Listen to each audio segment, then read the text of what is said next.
Supreme কোর্টে আইপ্যাকে ED মামলার ফের শুনানি এবং সেখানে একেবারে মুখ্যমন্ত্রীর আইনজীবী কপিল সিব্বল তিনি বলছেন আইন শৃঙ্খলা রাজ্যের বিষয়ে এবং সেই কারণে এই মামলা গ্রহণযোগ্য নয়, তদন্ত করার অধিকার রয়েছে পুলিশের। আমি এই নিয়ে কথা বলবো, অতনু হালদার সরাসরি রয়েছেন আমাদের সঙ্গে। অতনু, ঠিক 18ই ফেব্রুয়ারি আমরা যে শুনানি দেখেছিলাম, রাজ্যের আইনজীবী শ্যাম দেওয়ান ঠিক এই জায়গায় তিনি প্রশ্ন তুলেছিলেন যে মামলা করার এখতিয়ার আদৌ ইডি রয়েছে কিনা এবং আদৌ এই মামলা গ্রহণযোগ্য কিনা। পুলিশ তদন্ত করুক, বারবার রাজ্য সরকারের পক্ষ থেকে কি এটাকেই প্রতিষ্ঠা করার চেষ্টা চলছে? দেখো, একবারেই সেরকমই মনে হচ্ছে। তার কারণ সুপ্রিম কোর্টে বিচারপতি প্রশান্ত কুমার মিশ্রা এবং এনভি আঞ্জারিয়া, এই দুজন বিচারপতির এজলাসে আজকে মামলার শুনানি চলছে।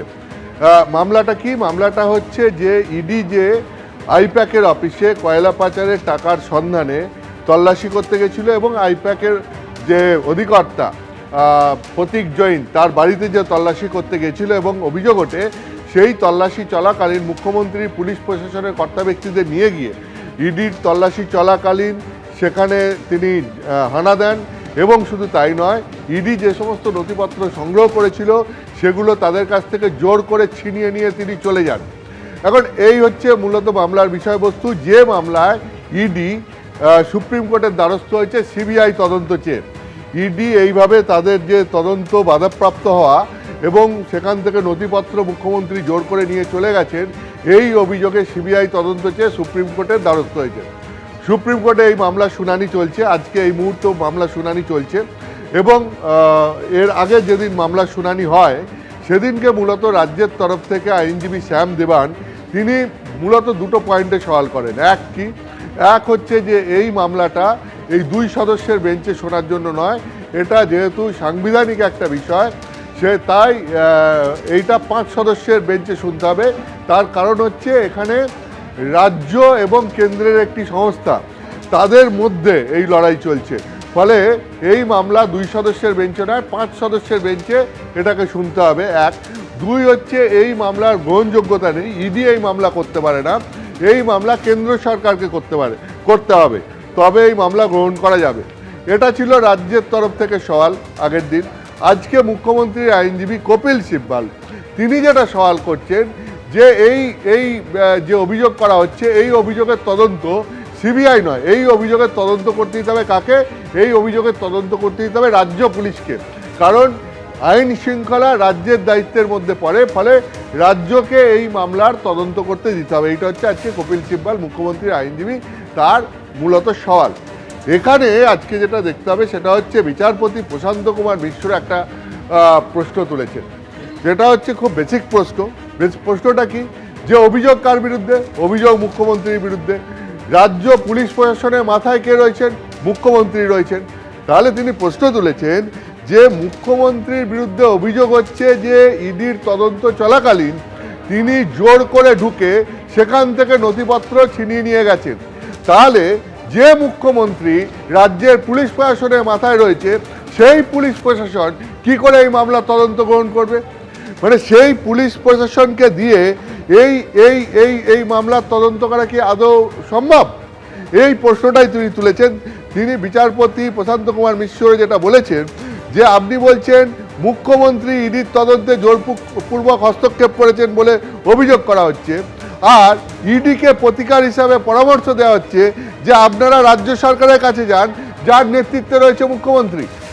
বিচারপতি প্রশান্ত কুমার মিশ্রের এই প্রশ্ন একদম বেসিক প্রশ্ন তিনি আজকে এই শুনানি চলাকালীন তুলেছেন। তাতে কপিল সিব্বল বলেছেন যে আপনারা ধরে নিচ্ছেন যে মুখ্যমন্ত্রী অপরাধ করেছেন।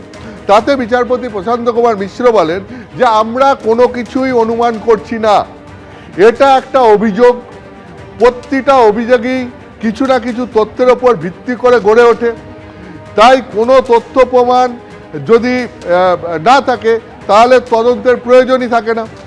কিন্তু এখানে যেহেতু কোনো না কোনো তথ্য প্রমাণের ওপর ভিত্তি করে এই অভিযোগটা গড়ে উঠেছে, তাই বিচারপতি প্রশান্ত কুমার মিশ্র বলছেন যে ঠিক এই বিষয়টার জন্য ইডি আবেদন জানাচ্ছে যে এই ঘটনাটার সিবিআই তদন্ত হোক। অর্থাৎ ইডি সিবিআই তদন্ত কেন চাইছে? তার কারণ যে অভিযোগ মুখ্যমন্ত্রীর বিরুদ্ধে নিয়ে আসা হচ্ছে তার প্রাথমিক কিছু তথ্য প্রমাণ রয়েছে বলে মনে করা হচ্ছে। এখন সেই তথ্য প্রমাণগুলোর ওপর ভিত্তি করে তদন্ত হবে, তারপর তদন্তে প্রমাণিত হবে কে ঠিক কে ভুল। ফলে সিবিআই তদন্ত ইডি এই কারণে চাইছে বলে বিচারপতি প্রশান্ত কুমার মিশ্র বলেছেন। এখন যেটা কপিল সিব্বালের তরফ থেকে আরও বলা হয়েছে যে ED prevention of money laundering অ্যাক্টে তদন্ত করে। এখন সেই অ্যাক্টে তদন্ত করার সময় যদি কোনো অপরাধের ঘটনা ঘটে তাহলে পরে সেটা রাজ্য সরকারকে জানানো উচিত। তাতে বিচারপতি প্রশান্ত কুমার মিশ্র বলেন যেখানে দুটো অভিযোগ রয়েছে, একটা হচ্ছে prevention of money laundering act সংক্রান্ত অভিযোগ যেটা ইডি তদন্ত করছে, দ্বিতীয়টা হচ্ছে আর একটা অপরাধের ঘটনা ঘটেছে যে ইডির তদন্তে বাধা দেওয়া হয়েছে।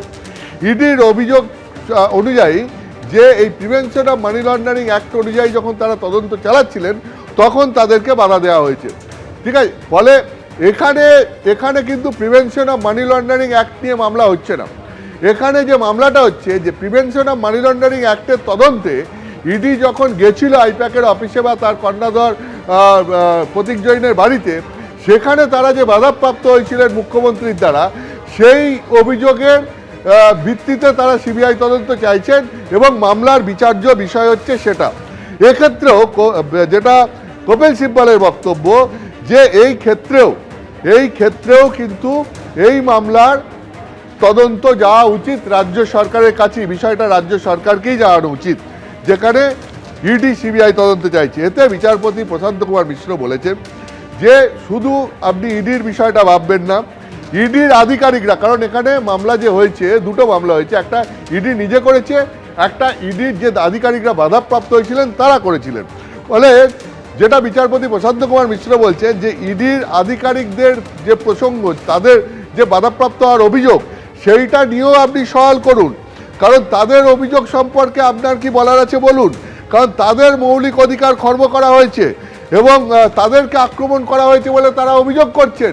অর্থাৎ এটা শুধু ইডির ব্যাপার নয়, ইডি তদন্তে গেছিল, ইডির অফিসাররা ইডির হয়ে তদন্তে গেছিল, সেই অফিসাররা বাধাপ্রাপ্ত হয়েছেন, ফলে বাধাপ্রাপ্ত হওয়ার অভিযোগ সেই ইডির অফিসাররা করছেন, ফলে ইডির অফিসারদের যে অভিযোগ সেটাও খতিয়ে দেখতে হবে। ফলে মামলার শুনানি এখনো চলছে, এরপরে রাজ্যের বলা হয়ে যাবে, মুখ্যমন্ত্রী বলা হয়ে যাবে, তারপরে ইডির তরফ থেকে সলিসিটর জেনারেল তুষার মেহতা বলবেন এবং তারপর বিচারপতি তার পর্যবেক্ষণ, মতামত, রায় যেটা মনে হবে সেটা জানাবেন। তো এখনও শুনানি চলছে, শুনানি শেষ হলে বোঝা যাবে যে এই মামলার গতি প্রকৃতি ঠিক কোন দিকে যাচ্ছে। একেবারে অতনু ধন্যবাদ। এবিপি আনন্দ, এগিয়ে থাকে, এগিয়ে রাখে।